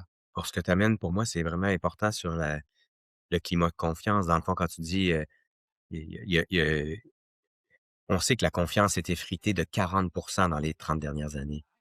Donc, et là, présentement, avec ce qui se passe, ben, la confiance, on a peur, on n'ose même plus dire ce qu'on pense, on est de plus en plus polarisé. Donc, comment, dans ma petite équipe à moi, dans ma famille, comment ensemble on peut s'offrir un climat de sécurité? On sait qu'ici, on peut l'échapper, on peut pas l'avoir, on peut penser différemment. Ouais, ouais. On peut penser différemment puis s'aimer quand même. On peut trouver des voies de passage qui sont inclusives des opposés, tu sais, c'est uniquement dans ces espaces-là que tout d'un coup, on est capable du dialogue. Parce qu'on est tout le temps en train de débattre dans nos cultures, dans nos milieux. Il faut passer du débat au dialogue et pour ça, ça demande un espace de sécurité, un minimum de sécurité. Et donc, c'est une question qu'on doit se poser comme chef d'entreprise. Est-ce que je me sens moi en sécurité? Puis est-ce que ma gang se sent en sécurité avec moi ou entre eux? Et de pas prétendre que je sais, mais d'aller leur demander. Mhm. C'est un devoir. Est-ce que tu te sens en sécurité? On va être surpris. Il y a des gens qu'on pense qu'ils se sentent pas en sécurité et que oui, et d'autres qu'on pense qu'ils se sentent pas en sécurité, qu'on pense qu'ils se sentent en sécurité, puis pas du tout. Ils ont pas Ouais. tous les mêmes besoins pour se sentir en sécurité. Et là, je vais devenir très curieux et je vais me mettre à explorer. OK, pour Jean-François, là, pour qu'il se sente lui en sécurité, ça prend ça. Bon, Catherine, ça y prend telle affaire. Jean-François, ça y prend telle autre affaire. Donc, mais c'est pas ça qu'on nous a enseigné. On nous a enseigné à un objectif puis mobiliser tout le monde pour y aller. Et moi, le monde qui veut me mobiliser, là, ça me gosse. Je préfère le monde qui vienne me voir pour me demander: «Rémi, qu'est-ce qui ferait que tu te sentirais en Mhm. sécurité? Qu'est-ce qui ferait que tu pourrais vraiment nous dire comment tu te sens vraiment? Et ce que tu vois vraiment de l'entreprise, de nos clients, de nos marchés?» C'est un niveau évolué de conscience, d'être capable de faire ça. Puis en premier, ça demande de commencer avec soi pour se poser la question, est-ce que moi, je me sens en sécurité Ouais. dans mon entreprise, dans mon rôle, dans mon couple? Est-ce que je me sens en sécurité? J'accompagne des couples depuis 4 ans, puis surprenamment, j'entends des couples dire à plusieurs moments, je me sens pas en sécurité avec toi. Puis c'est des discussions intéressantes à ouvrir. Qu'est-ce qui fait que je me sens pas en sécurité avec toi? C'est quoi les comportements que tu fais ou Mmh. c'est quoi les moments où ce que moi j'ai de la difficulté à me sentir en sécurité?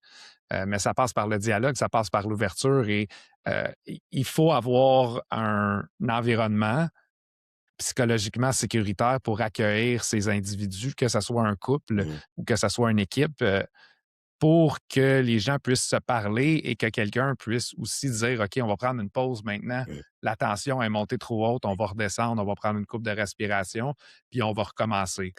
On va recommencer. Mais pour moi, à mon avis, quand tu parles de ces couples, probablement que ta présence auprès d'eux est une des conditions pour qu'ils se sentent en Exactement. sécurité.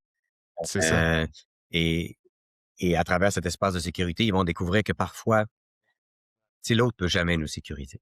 Tu sais, ce qui à travers le Exact. dialogue, l'autre, on va pouvoir dire à l'autre: «Voilà tout ce que tu fais qui m'empêche de me sentir en sécurité», mais ce qu'on va toujours trouver au bout, c'est qu'on ne c'est qu'on ne peut pas sécuriser l'autre. On peut même pas se sécuriser soi-même. On peut juste apprendre à danser avec l'insécurité de la vie.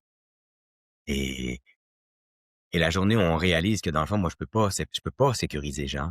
Jean peut pas me sécuriser. On peut juste sourire à notre insécurité, en parler et et et se rire de cette insécurité qui tranquillement va s'évaporer de plus en plus, va être de moins présent. J'entends souvent des patrons d'entreprise me dire: «Ouais, mais il faut que je sécurise ma gang, tu sais, il faut que je sécurise mes employés». Non, non, non. Sécuriser ses employés, c'est très infantilisant. C'est de leur dire qu'ils ont besoin de moi pour être sécure, imagine. Ma job, c'est moi de comme tu dis, moi, est-ce que moi je suis capable de danser puis d'aimer même l'insécurité de la vie parce que c'est ce qui fait qu'elle est palpitante?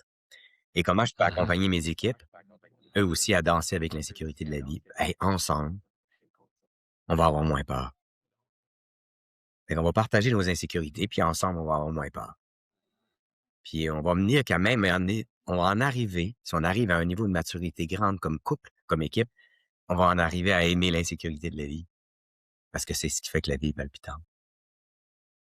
Parce que dès que tu C'est ce qui fait que la vie évolue oui, ben aussi. voilà. Puis on dit qu'on veut que les choses changent, mais pas tant que ça. Mais finalement, C'est c'est ça qui ça. change. L'impermanence, y est l'impermanence. Tu sais, on pourrait jamais contenir toute la terre si tout le monde était vivant encore. Je veux dire, on pourrait pas être là, nous autres, si alors c'est merveilleux l'impermanence. Alors on fait tout pour Ouais. garder les choses, fixes, mais au contraire, la vie bouge, la vie change et c'est ce qui fait qu'elle est palpitante, c'est ce qui fait qu'elle continue à circuler. Mais c'est bien différent. Parce que ce que je découvre, c'est que dès qu'on a sécurisé, mettons, un groupe d'employés sur quelque chose, il faut les sécuriser sur une nouvelle affaire. Une nouvelle affaire, une nouvelle affaire. Ils apprennent pas, eux, à découvrir C'est sans que fin. leur vase intérieur est capable d'en prendre en masse. C'est ça. C'est ça. C'est sans fin, c'est quelque chose qu'on n'atteindra jamais, heu, et on va toujours évoluer et il va toujours avoir de l'incertitude. Donc, une des compétences, je pense, en 2026, des plus importantes, c'est d'apprendre à tolérer l'inconfort, Oui. d'apprendre à respirer à travers l'inconfort, puis de rester assez longtemps pour que ça s'apaise à l'intérieur parce qu'il y a rien à faire. Si on reste assez longtemps, puis on respire, puis on s'assoit en avant d'un arbre, un étang d'eau, une plante, ça va finir par s'apaiser. Ça n'a pas d'autre choix. Puis à un moment donné, on va se mettre à rire de l'être d'avoir été si insécure pour un truc. Absolument. Parce que finalement, le truc qui était vraiment grave hier, il est apparu un truc tellement plus grave aujourd'hui, finalement, ça n'a plus tellement d'importance. Et et au fil de la pratique de présence à ça, j'en arrive à me dire, bon, j'en arrive à le savoir pendant que je suis insécure, que demain, il va apparaître quelque chose qui va me rendre encore plus insécure et je me mets à et tranquillement, on devient léger, beaucoup plus libre, beaucoup plus tranquille. Imagine quand on devient ce genre de leader-là, c'est là où on engendre la confiance plutôt que la peur et l'agitation. C'est c'est un chemin de liberté dans le fond. Ça, c'est un chemin de liberté et ça vient renaître à soi, se redonner naissance dans notre vie, à qui on est réellement, puis à marcher ce chemin-là. Au début, c'est difficile parce que ça fait mal à l'intérieur, parce qu'il y a des parties de nous qui ont littéralement besoin de mourir pour se transformer. Ouais. On a besoin de faire face à notre propre mort. Puis je pense que c'est un des facteurs qui fait en sorte qu'on a autant de difficultés avec la mort dans notre vie, c'est parce qu'on ne se permet pas de rencontrer ce qui meurt à l'intérieur de nous, chaque jour. puis des deuils qu'on a besoin de vivre à tous les jours, exactement, Et pourtant, on sait peu là, dans importe nos c'est quoi, cellules, il y a des cellules qui meurent tous les jours, là. Je veux dire, ça meurt toutes les secondes. ça meurt dans toutes les secondes en nous. Ça meurt, ça meurt, ça C'est meurt. ça. Donc, ben, alors il y a des affaires, il y a des trucs qui meurent, il y a des gens qui meurent, il y a et il y a effectivement, donc donc on renaît puis on meurt à chaque minute, dans le fond. Et quand on apprivoise ça, tu as raison, on devient beaucoup plus fluide. Heu, un jour, on rencontrait un homme de 103 ans, puis on lui demandait, «Ah ben, quel conseil vous nous donneriez pour devenir des vieux lumineux?» Là, tu sais, ah ben, il dit: «Pratiquez-vous à perdre, parce que vieillir, c'est perdre». Mais on veut jamais rien perdre. Alors ça aussi, c'est apprendre à perdre, à laisser aller, à mourir à quelque chose, et au début, comme tu dis, c'est souffrant et après ça devient, doux. Tu sais, moi, là, les premières fois où je parlais de ma chum tantôt qui me dit: «Rémi, tu dis tout le temps: "J'ai pas de temps"». Moi, avant, quand je me rendais compte que j'avais pas d'allure, j'étais en maudit après moi, je me culpabilisais, Ouais. j'étais fâché. Fait qu'il faut remettre un peu de la joie. Maintenant, quand je réalise que j'ai pas d'allure, ça m'arrive encore très souvent, heu, je me réjouis de m'en rendre compte. Au lieu d'être fâché Mhm. d'avoir fait, je fais: «Hein! Avant, je m'en serais pas rendu compte». Puis grâce à quelqu'un ou ou tout d'un coup, grâce à un événement, «Hein! Je me rends compte que j'ai pas d'allure. Hey, wow!» Et là, tout d'un coup, ça met de la joie puis de l'espièglerie dans sa vie. Moi, je pense que ce qu'on découvre à la maison depuis quelques années, c'est comment il faut retrouver, notre insouciance. Faut arrêter de se soucier de tout et de rien pour rien tout le temps. Et il faudrait que je t'envoie un webinaire qu'on a fait avec Martin Bilodeau, extraordinaire sur le retour de l'insouciance dans nos vies. On a besoin de leaders, non pas soucieux de tout et de rien, mais qui ont une certaine insouciance, qui veut dire une certaine confiance, une certaine liberté intérieure. Et c'est de cette liberté intérieure que là, on peut engendrer des entreprises qu'on appelle les entreprises libérées ou différentes, Mhm. qui sont davantage des entreprises organiques que mécaniques. Mais ça part d'avoir retrouvé une certaine espièglerie, une certaine insouciance qui fait tellement de bien.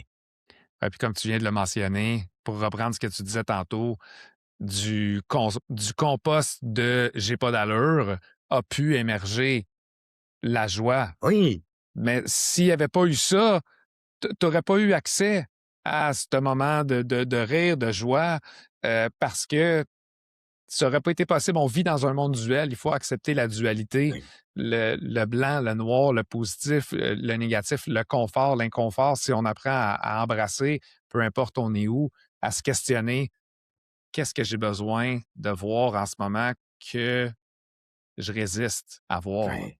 Puis quand on est 100% honnête avec nous-mêmes, ça l'apparaît 100% du temps. 100% du temps. Mais quand on n'est pas honnête, qu'on veut pas vraiment le voir, puis que finalement, ben là, ça continue à résister jusqu'à temps qu'on soit les genoux à terre, comme un peu je te parlais avant, là. Avant qu'on commence l'enregistrement. Il fallait que je me ramasse avec une douleur aux genoux pendant 2 ans pour que ça fasse tellement mal que je m'ouvre finalement puis dire OK, je me rends. Je me rends, j'arrête de Je mets résister. un genou à terre. Donnez-moi la réponse. Donnez-moi la réponse. Et la réponse est apparue. Elle était déjà là. Elle était déjà là. Elle attendait juste que je m'ouvre puis que je l'écoute, hein. C'est un processus qui est quand même assez challengeant, mais qui s'apprend et tout le monde y a accès. Donc ça, Et, c'est la bonne et nouvelle. je trouve que c'est super ce que tu nous invites, Jean-François, à être. Une des belles questions qu'on peut se poser, là, c'est qu'est-ce qui me fait souffrir dans ma vie ou les personnes qui me font souffrir? Ouais, Et, et de se poser la question, OK, qu'est-ce qui résiste en moi dans ça? Parce qu'on souffre pas de ce que les autres sont, on souffre pas de ce qui est, on souffre de notre résistance qui est là. ouais. Et c'est notre résistance qui nous fait souffrir, c'est pas ce qui est. Je me suis posé on s'est posé la question en équipe cette année, en début d'année, qu'est-ce qui nous a, tu sais, fait le plus souffrir dans le fond l'année dernière? J'aurais pu dire que c'est le départ de mon papa. J'ai été 3 mois et demi au pied de son lit là, à Mmh. son départ. Et bizarrement, c'est pas ça qui m'est venu parce que lui, il a pas résisté, alors moi non plus.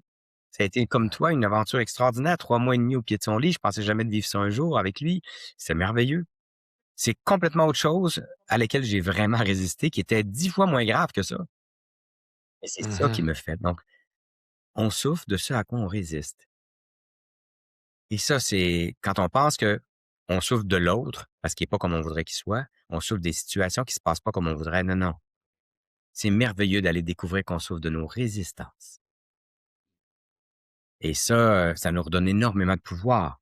J'ai pas de pouvoir sur l'autre, j'ai pas de pouvoir sur la situation, mais j'ai du pouvoir sur observer, comme tu le disais, ma résistance, puis d'être curieux. Ah ben, me v'là que je résiste. Ah ben. Et aller réconcilier la partie en moi qui résiste. Je réalise qu'au fil du temps, le travail qu'on a à faire, c'est un travail de réconciliation. Puis je Ouais, trouve qu'aujourd'hui, puis je te connais depuis un certain temps aussi, on dirait que tout ce que tu fais, toutes les invitations que tu nous fais, c'est comme pour justement nous aider à venir réconcilier des parties de nous-mêmes qui ont besoin d'être réconciliées. exactement. Et c'est peut-être juste ça notre travail, dans le fond, être attentif à ce qui a besoin d'être réconcilié. Autant le magnifique qu'on veut pas voir en nous que, que le pas d'allure en nous. Fait que merci Ouais. de nous, je trouve que tu nous accompagnes je pense que c'est ça, tu nous accompagnes à ralentir, à être à l'écoute pour aller réconcilier ces parties de nous-mêmes. Puis, ben, on s'auto-nettoie.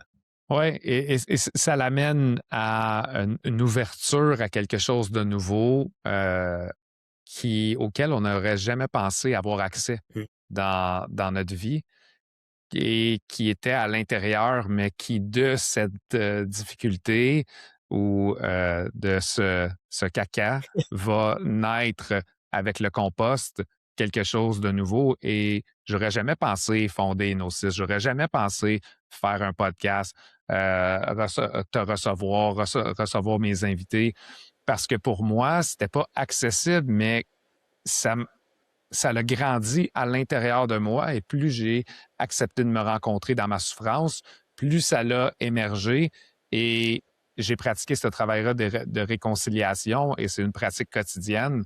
Et c'est ça qu'on fait dans notre communauté. On se pratique, c'est littéralement une communauté de pratique où il y a très peu de mots qui est échangés, on pratique ensemble, puis on parle de qu'est-ce qu'on vit à l'intérieur de nous et non pas de notre journée, de comment ça va au travail, non, de qu'est-ce qu'on vit à l'intérieur de nous, qu'est-ce qui émerge, qu'est-ce qui est là, qu'est-ce qui nous habite, qui est en alignement beaucoup avec ce que tu euh, ce que tu fais à la maison des leaders, mais qui est dans un espace de rencontre personnelle très vulnérable. Et ce que les gens découvrent, c'est qu'à l'intérieur d'eux, il y a une source de sagesse infinie. Mmh.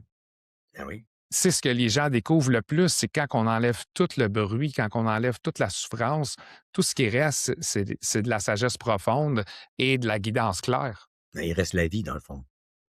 Oui, exact, Et c'est le ça. Il reste la ce vie. que j'aime de t'entendre, c'est que je réalise que probablement qu'il y a une partie de notre vie tous les 2, et probablement que la plupart des homo sapiens, aussi, heu, on était mus par le vouloir. Tu sais, moi, je veux ça, je veux devenir ça, je veux aller là, je veux devenir telle affaire, je veux accomplir telle affaire, je veux être aimé, je veux être apprécié, je veux être reconnu, je veux être quelqu'un. Bon.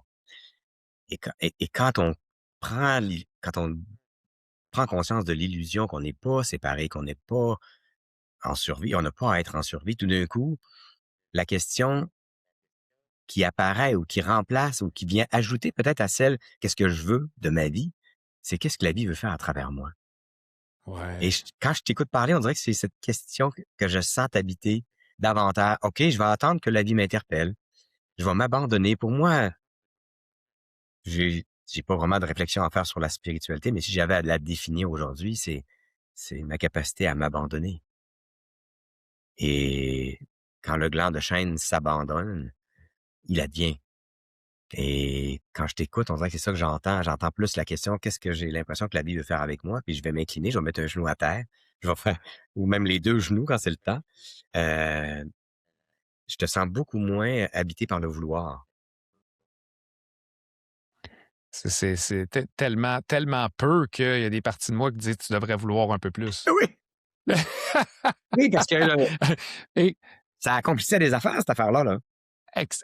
exactement. Et c'est plus. Ça n'a plus d'intensité à l'intérieur de moi, ça n'a plus le pouvoir de contrôler mes actions. Donc, je me laisse apparaître à tous les jours qu'est-ce qui est la chose que je devrais faire ou que je devrais être. Des journées, je fais pas grand-chose. Il y a des journées que je fais pas grand-chose, puis j'ai des parties de moi qui disent hey, aujourd'hui, tu n'as vraiment rien fait, hein, JF? Puis j'ai d'autres parties de moi qui la rassurent pour dire c'est correct. C'est correct. Tout va bien. On a vécu aujourd'hui, tout va bien, ne pas t'inquiéter. Exactement. Mais Puis il y a d'autres journées, c'est dans l'action, c'est la focalisation, mais il y a un temps pour chaque chose. Oui. Ben, il y a un temps pour l'action, un temps pour la contemplation, c'est vraiment important.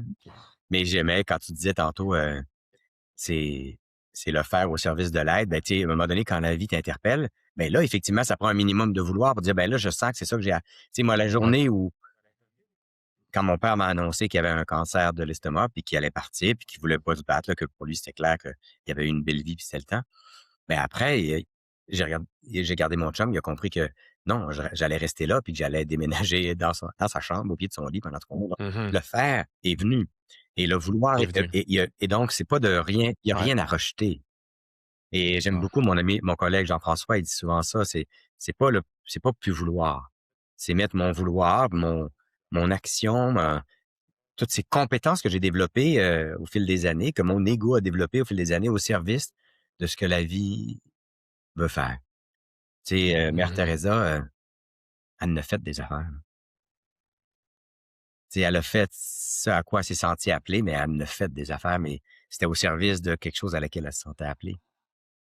Fait que c'est ne rien rejeter, surtout pas ne rien rejeter.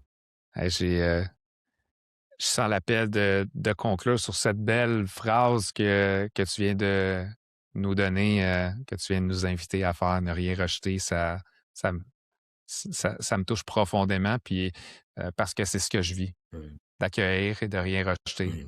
Donc, je nous invite à continuer sur ce chemin de rien rejeter, puis de voir comment ça se transforme lorsqu'on s'autorise à ne rien rejeter. À tout accueillir, sans résistance. Merci. Et là, d'accueillir la résistance, c'est résistance. Tout à fait. Accueillir la résistance. Ah ben moi, des fois, je m'accueille en train de pas être en train d'accueillir. Oui, exactement. C'est en plein ça. Ben oui, C'est ça m'arrive l'accueil. souvent, moi. Ben oui. Ouais, c'est subtil, hein? Des fois, faut y aller dans la subtilité. Hey, je suis en train de pas m'accueillir en ce moment. J'accueille le fait que je m'accueille pas. Et oui, quand on va au bout d'accueillir tout ce qui est là, l'apaisement va automatiquement se manifester après un certain moment. Oui. Ouais. Merci beaucoup, Rémi. C'est vraiment un privilège d'avoir eu ces moments très importants d'échange ensemble. J'espère que ça va inspirer plusieurs personnes, les toucher, avoir un petit éveil de conscience à un moment dans leur vie. Si ce n'est pas maintenant, ben, ça sera plus tard ou dans une prochaine vie. Mais moi, je voudrais dire aux gens qui nous écoutent la chance qu'ils ont de t'avoir dans leur vie. Puis, restez près de Jean-François. Je pense que c'est une chance. Puis, restez près les uns des autres. Prenez soin les uns des autres. Puis, on doit accueillir que le monde d'hier, il est en train de s'effondrer, mais faut en faire, faut l'accueillir, justement, ça aussi.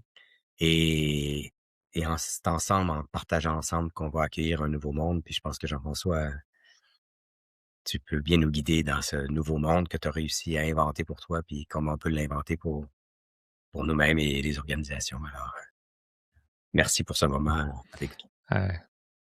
Merci beaucoup, Rémi. Je te renvoie à la même chose. C'est un privilège de pouvoir te rencontrer où tu as aidé à créer cette brisure comme le Gladsheim, où j'ai pu me rappeler tranquillement qui j'étais pour que je puisse émerger puis immerger dans quelque chose de nouveau. Donc, merci de continuer puis d'être revenu après ton année sabbatique puis de continuer à t'autoriser à avoir cet impact dans le monde des leaders au Québec et alentour international parce que je sais que tu vas un peu partout. Fait que, continue, Rémi. Merci. Merci beaucoup. Merci tout le monde. Salut.